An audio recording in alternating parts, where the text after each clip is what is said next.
నోట్లో నుంచి లింగం తీసిండు, దట్స్ ఓకే. అదొక లీలగా, ఒక అద్భుతంగా చాలామంది కీర్తించారు, స్తుతించారు, పొగిడారు. ఇంటర్నేషనల్ మీడియాలో కూడా దాన్ని టెలికాస్ట్ చేశారు. శివరాత్రి వచ్చిందంటే లైవ్, భారతదేశ వ్యాప్తంగా ఉండేటటువంటి ప్రతి టీవీ ఛానల్ ఆనే ఉండాలి లైవ్. ప్రపంచంలో ప్రపంచవ్యాప్తంగా ఉండేటటువంటి మెయిన్ టీవీ ఛానల్స్ కూడా ఆనే ఉండాలి. బంగారు లింగం తీసిండు ఒకసారి, స్ఫటికం తీసిండు ఒకసారి, వేరే లింగం అట్లా సంథింగ్ తీసిండు. అప్పుడు బాబా వారు నోట్లో నుంచి తీసిన లింగాలని ఇప్పుడు యాడున్నాయి? అదే అది నిజమా కాదా అసలు నాకు ఏం తెలియదు. ఉన్నాయి, ఏనో ఒకతోనున్నాయి. భక్తులు తీసుకెళ్లారు, పెట్టుకున్నారు పూజలో. ఆనంద శాంతి నిలయంలో కూడా కొన్ని ఉన్నాయి. ఇట్లా తీయడం కన్నా కొంతమంది మేధావులు అన్నారు ఏంటంటే, ఇలా చేతి పెట్టి కెమెరాని అక్కడ ఫోకస్ చేయమని, ఏమి లేని స్థితిలో నుంచి ఆ శూన్యంలో నుంచి లింగం తెస్తే అది గొప్పగా వచ్చేది అన్నవాళ్ళు లేకపోలేదు. అలా ఉన్నవాళ్ళు ఉన్నారు.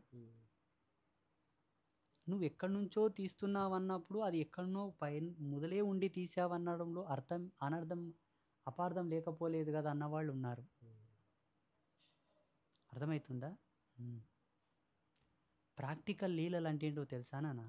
నిజం చెప్తా చూడు, వాక్కుతోనే అయిపోతావు అన్నీ. కార్యాచరణం అన్నది ఉద్ఘాటించి చెప్పడం అనే దానికి శాసకం ఉంటుంది. అది ఏ మహిమ, అదే లీల. ఒక స్వామీజీ ఉండే, ఆయన ఈరోజు వర్షం పడుతుంది, పడాలి, అది లీల. గంతే. ఏదో పాతాళ భైరవి సినిమాలో చూపించినట్లు అనుకుంటే మాత్రం నేనేం చేయలేను. నా అనుభవంలోకి అయితే రాలేదు, నేనైతే చూడలేదు, చూడని దాన్ని నేను చెప్పలేను. అలా ఉంటుందా? ఉండొచ్చేమో, బట్ నా అనుభవంలోకి అయితే రాలేదు. అంటే నేను చేస్తే కదా చెప్పడానికి. ఎవరో చేశారని విన్నాను, ఏవో సినిమాల్లో కూడా చూశాను, కొన్ని తంత్ర గ్రంథాల్లో కూడా చదివాను, కొంతమంది సిద్ధపురుషుల జీవితాల్లో కూడా ఇలా అలా అని చదివాను. చదవడానికి అనుభవం ఉండొచ్చేమో కానీ ప్రమాణం లేదు. వినడానికి అనుభవం ఉండొచ్చేమో కానీ ప్రమాణం లేదు. ప్రమాణం అని దేనిని అంటారంటే, ఇది 75% ప్రమాణం అయితే 100% ఎప్పుడు ప్యూర్ ప్రమాణం అంటే నీ జీవితంలో లైవ్లో నువ్వు చూడగలగాలి, నువ్వు ఆస్వాదించగలగాలి. అది సత్య ప్రమాణం.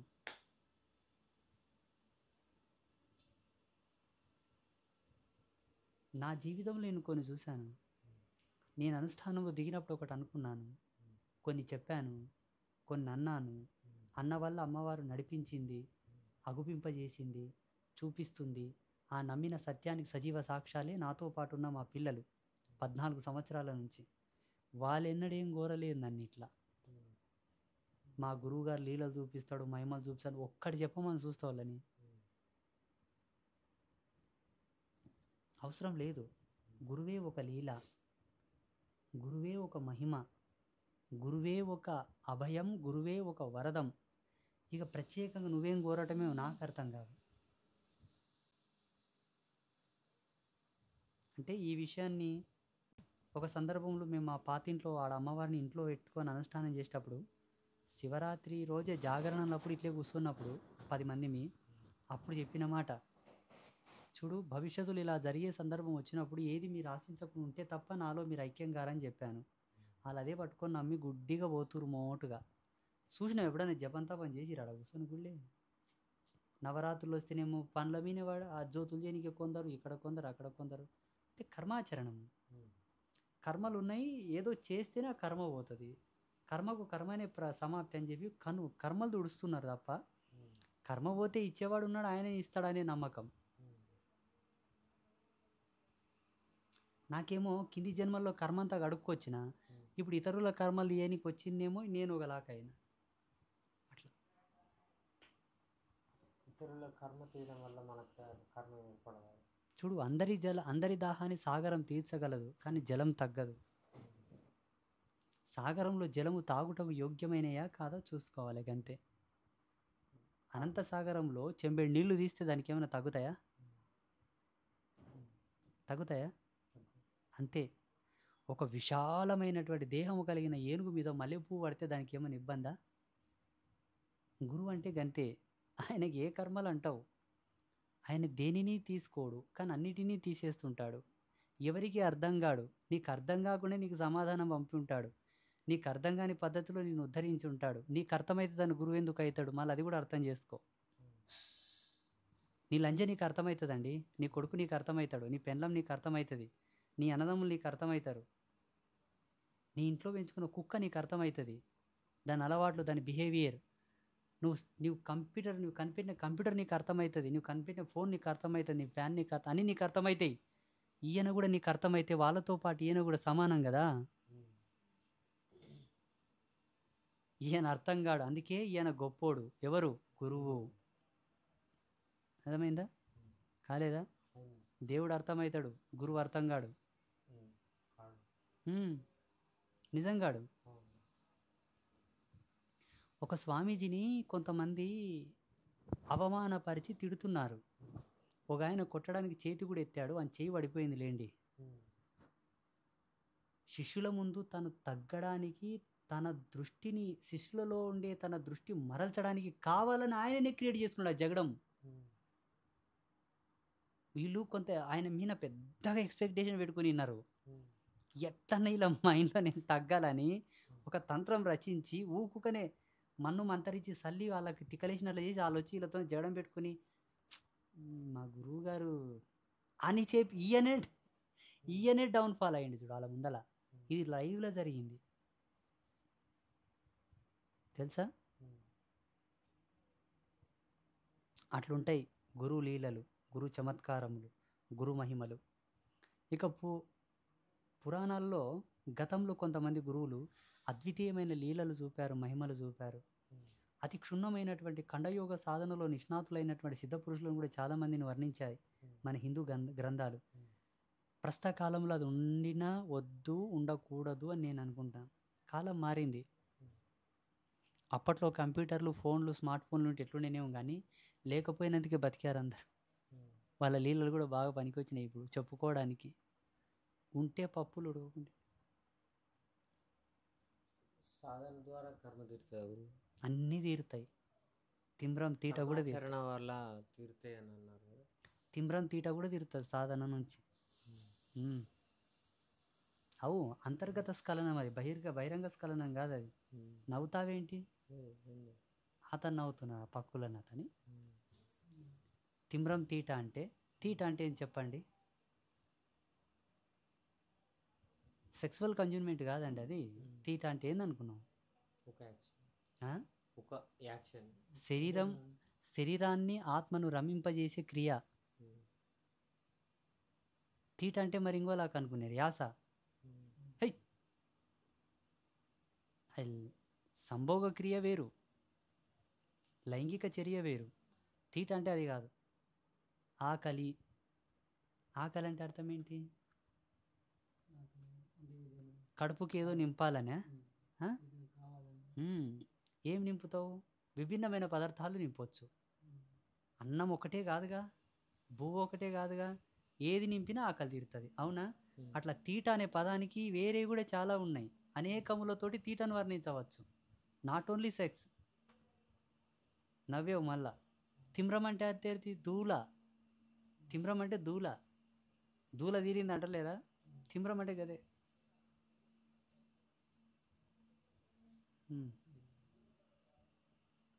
అయిపోయిందా? ఇప్పుడు కర్మ తీయడం వల్ల ఇప్పుడు కర్మ అనుభవిస్తేనే తీరుతుంది కదా. ఇప్పుడు మీరు సడన్గా తీయడం వల్ల రియాక్షన్ ఎందుకు ఉండదు? అంటే అది ఏది నీకు సడన్గా తీస్తారని ఎవరు చెప్పారు? సడన్గా తీయడం అంటే మీరు ఇప్పుడు తొలగిస్తారు అని అంటే తెలిసినోడు ఎవడు తొలగించాడు. నేను అందుకే కొంతమంది భక్తులు వచ్చిన వాళ్ళు కూడా 5 రోజులు నాకు ఇంకా బాగలేదంటారు చూడు, ఆడ కావాలని లాక్ వేసి ఉంటాం. కొందరేమో వచ్చి నాకు సక్సెస్ అయ్యింది, నాకు మంచిగా అయ్యింది, నీకు పూల దండేస్తా, నీకు డబ్బులు ఇస్తా, నీకు తొట్ల గట్టిపోతా అంటారా? పొంగిపోకు, శాంతి. ఒకటేదో ఫలము రాలిందని, చెట్టంతా కాలేందని మురిసిపోకు, ఇంకా శానుండే. అంటే నేను అనుకుంటే వాళ్ళతో నన్ను వెనకటికి ఒక కాయ రాలినదంటానండి చెట్టుకి. కాయనే, అది పండు కూడా కాదు. మళ్ళా ఉత్త కాయ రాలితే, అంటే పక్వంగాని కాయ రాలితేనే రాలే కాయ అని చెప్పి ఆనందపడడం మూర్ఖుడు. అది పండన్న రాలితే ఎట్లా అవుతుంది? సేదుకాయ రాలితేనే సంబరాలు చేసుకున్నాడంట. అనుకున్నాడంట ఈడెంత పిచ్చోడురా, మక్కని కాయ రాలితేనే ఇంత సంబరాలు పడతాడు, ఇంకా పండ్లు శానుడే చెట్టుకు అనుకునేనంట. ఈ భక్తుల పని అట్లుంది.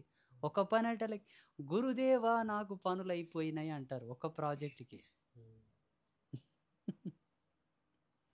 కానీ మేజర్ ఆఫ్ ద పీపుల్స్ మన పీఠానికి వచ్చే వాళ్ళలో నేను అబ్జర్వ్ చేసినంత వరకు ఎక్కువ మందికి అంటే 75% వాళ్ళకు తొందరగా రిజల్ట్ అయితే రాలేదు. 25% బిలో 25-30 మెంబర్స్కే మంచిగా అయింది. అది వాళ్ళ కర్మ. ధర్మం ధర్మం ఇచ్చే సమాధానం అట్లే ఉంటుంది. సత్యం చెప్పే సాక్ష్యం అట్లే ఉంటుంది. ఇక్కడ ఉన్నది ధర్మం సత్యం. ఇలా ఇంద్రజాలకి ఇలా బుడుబుక్కల ప్రదర్శనలకు ఎవడు మోసపోమంటివి? సెట్ ఏం అమ్మవారు ఆట బొమ్మ అనుకున్నావా? వాళ్ళు వచ్చినప్పుడల్లే వాళ్ళని ముద్దు పెట్టనికే. నిరీక్షణ, పరీక్ష, తాపత్రయం. ఒక అమ్మాయిని ఫస్ట్ చూస్తావు, లైన్ వేస్తావు, పడకపోతే పటాయిస్తే పడకపోతే ఇంకా గారాబం చేస్తావు, ఏమని ఇవ్వడానికి ప్రయత్నం చేస్తావు. నానా తంటాలు పడిన తర్వాత కూడా హాయ్ బాయ్ చెప్పకపోతే ఆరాటం పడతావు. హాయ్ బాయ్ చెప్పిన తర్వాత కూడా ఇంకేది కాకపోతే ఇంకా అన్నీ అయినా కూడా సాటిస్ఫాక్షన్ లేకపోతే ఇంకొకటి. ఇన్ని యాతనలు ఒక లేడీస్ కోసం అంటే ఒక మహిళ కోసం పడేటప్పుడు అంటే భగవత్ సాక్షాత్కారం కోసం ఎన్ని వాడాలంటావు? చాలా వాడాలి. ఇంకెన్ని వాడాలో తెలియదు. శాస్త్రం ఏం చెప్పింది? ఆయుత కోటి మన్మద కళల యొక్క సౌందర్య తేజమే ఈశ్వరుని యొక్క కళ. ఒక కళ. ఆయుత కోటి మన్మద కళలు ఈశ్వరుని యొక్క ఒక్క కళ, శివునికి ఒక్క కళ. అట్టి ఆయుత కోటి మన్మద కళలు అనంతము కలిసిననే ఒక శివ శరీరం అయితే జగదీశ్వరికి ఎంతో, అమ్మవారికి ఎంతో. ఆ అనంతమైనటువంటి కళా చైతన్యమే లలిత. అట్టి తల్లిని 5 ఓరలకే వలలేసుకుందామని చూసినావా? 5 ఓరలకే. పిచ్చి కాకపోతే నా అనుభవం ప్రకారంగా, నా ఉద్దేశం ప్రకారంగా ఏ కర్మ ఈపునుంటుందో అదే కర్మ నీ కాళ్ళకు వచ్చి పడుతుంది. నీకు ఊడ్చే దాంట్లో రుణం ఉంటుంది, నీకు అదే పని దొరుకుతుంది. ఊడ్చి రుణం తెంపుకో. నీకు దీనితోనే రిమూవ్ అయ్యేది ఉంటుందండి నీ రాత. దేవుడు కరెక్ట్ నీ ఘాటి గట్టేస్తాడు నేను. కానీ చాలా మంది డిసపైర్ అవుతారు దాని నుంచి. I don't like this work. I'm educated person. I want my big job in AC room. ఇంకా పెంచుకుంటున్నాడు కర్మ. కర్మాచరణము ధర్మాచరణం అదే. నీకు ఒక పని ఈశ్వరుడు కల్పించాడంటే దీని ద్వారానే నాకేదో జరిగేది ఉన్నది అని గ్రహించాలి. నేను ఒక వీడియోలో చెప్పాను, పనిని ప్రేమించరా, పనియే నీకు ప్రత్యక్ష దైవమై నేను ఉద్ధరిస్తుంది అని. నేను ప్రతి పనిని ప్రేమించిన నా జీవితంలో. ఫస్ట్ ఇక్కడ నుంచి నేను ముంబైకి వెళ్ళినప్పుడు నన్ను గంపలు మోపించిండ్రు. మాడపాటు కుట్టుపడుతుండే పుంటే మోసుడకు ఇట్లా నెత్తి పట్టుకొని ఏడుచుకుంటూ కూర్చుంటే మా అమ్మ వచ్చి నన్ను ఓదారుస్తుండే. అనుకున్నాను దీ మోతతోనే నా జీవితపు బరువు దిగుతుంది అనుకుంటుంటే మోసిన తర్వాత పార పని ఇచ్చిండ్రు. పోయినప్పుడే చేతికి పార ఆడతలేదు కాయలు కాస్తావని మోత ఇచ్చిండ్రు. తర్వాత పార పెట్టిన ఈపులు కుట్టుపడుతుండే పిక్కలు నొప్పి, ఈ పిక్కలు నొప్పి చేస్తుండే ఇవి. అంటే నడుములు పట్టుకొని ఇట్లే నిలబడుతుంటే ఈ వంగి పారబెట్టేదాంతో నా జీవితం వంగుతుందని గ్రహిస్తుంటే వంగింది. ఇప్పుడు చక్కగా అయింది, వే క్లియర్ అయిపోయింది. ఒక్కొక్క పనిని ఒక్కొక్క పద్ధతిలో అర్థం చేసుకొని నేను ముక్తిని అంటే దాంట్లో ఉన్నటువంటి ముక్తిని చూసిన, నా జీవితపు ముక్తి అంకితాన్ని చూసిన, ప్రేమించిన, ప్రతి పనిని ప్రేమించిన. ఆఖరికి ఒక డ్రైనేజ్ లైన్ ఫెయిల్ అయితే దాంట్లో దిగి డ్రైనేజ్ లైన్ క్లియర్ చేయడానికి చేతి పెడితే చేతికంతా మలం అంటింది మొత్తం. ఇదంతా దాంట్లో కూడా పరమార్థాన్ని నేను చూశాను. నీకు విచిత్రం చెప్పాను, ఆ రోజు ఏకాదశి నేను ఒక్క పొద్దుండా. దేవుత్తన ఏకాదశి ఆ రోజు ముంబై. ఎక్కడ? ఘాట్ కోపర్ స్టేషన్కి పక్కనే వేస్ట్. అది కూడా చేసిన. ప్రతిదాన్ని ప్రేమించిన, తిరస్కరించలేదు. ప్రతిదాన్ని ప్రేమించిన. నీ వచ్చిన దాన్ని అనుభవించగలిగితే అనుభవమే నీకు ఆదర్శమై నిలబడుతుంది, సాక్ష్యం చెప్తుంది. తృణీకరించవలదు, ప్రతి దాన్ని చెయ్యి. అది ఈశ్వరుడు పంపించాడయ్యా, నువ్వెవడు తిరస్కరించని ఇంకే. కొంతమంది ఆచార్యులకు పౌరోహిత్యమే బరుగైపోయింది చూడు. చెయ్యమంటారు డైరెక్ట్, మాకు సాఫ్ట్వేర్ జాబ్ కావాలంటారు. సాఫ్ట్వేర్ అనేది ఒక మహమ్మారి కింద తయారైంది ఇప్పుడు. సాఫ్ట్వేర్ ఉద్యోగాలు చేసే వాళ్ళకంతా ఒక విధమైనటువంటి ఇబ్బందులు వస్తున్నాయి. మొన్న జరిగింది ఇది. ఒక అయ్యవారు వచ్చి ఏడుస్తున్నారు నాతోటి. నా కొడుకుకి స్మార్తం నేర్పాను, వాడు ఇప్పుడు నాకు పైసలు వస్తలేవు, నేను అదేమంటారు సాఫ్ట్వేర్ చేస్తాను పోతున్నాడు అయ్యా అని. ఆయన కర్మ వదిలిపెట్ట అని చెప్పిన. అర్థమైందా? కాలేదా? ఏమర్థమైంది? మరి ఇంకేం? అంతే మన వెతుకులాటకుండా పోతే ఏం వెతుకుతావు చెప్పు? ఎన్నంటే వెతుకుతావు చెప్పు. వెనకటికి ఈదురు గాలుల్లో దీపం పట్టుకొని ఉరుకుతున్నాడు అంట వాడు. గాలులే ఈదురు, మళ్ళీ ఉరకడమేంటో. నీకు వెలుగు కావాలనుకున్నప్పుడు ఆగు, ఒకతోన ఆగు. ఉండే జ్యోతికి దాపు కట్టు, మీన్స్ నియంత్రణ. ఒక సెక్యూరిటీ బౌండరీ ఏర్పాటు చేయి, అప్పుడు జ్యోతి వెలుగుతుంది. అవునా?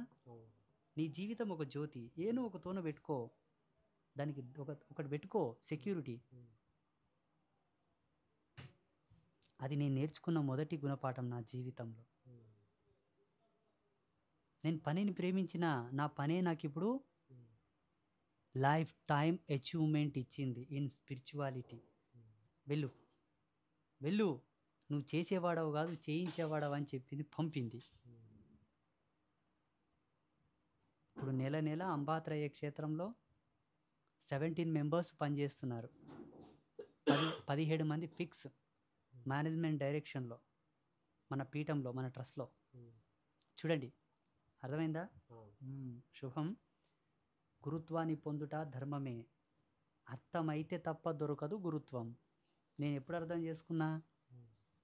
2012 లాస్ట్ డిసెంబర్లో నాకు గురుత్వం అర్థమైంది. 13లో అంకితమైంది.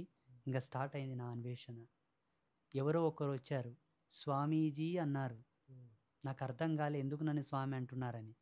3 రోజుల తర్వాత అర్థమైంది, ఓహో నేను కాషాయం కట్టుకొని పెద్ద పెద్ద బొట్లు పెట్టుకొని రుద్రాక్షమాలలు వేసుకున్నందుకు అన్నారా. అప్పుడు ఈ కుండలాలు ఇవల్ల ఏమి లేవు నాకు, సిర్ఫ్ అట్లా ఉంటి. నా ఫోటో కూడా ఉంది, కావాలంటే స్క్రోల్ చేస్తాను. నేను అంగేసుకుంటుంటే పంజే ఉంటుండే అప్పుడు. పోంగ 6 నెలల తర్వాత ఒక ఆయన వచ్చి మొట్టమొదటిసారి గురువు గారు అన్నారు. గురువు, స్వామి నుంచి గురువు ఆయన. గురువా?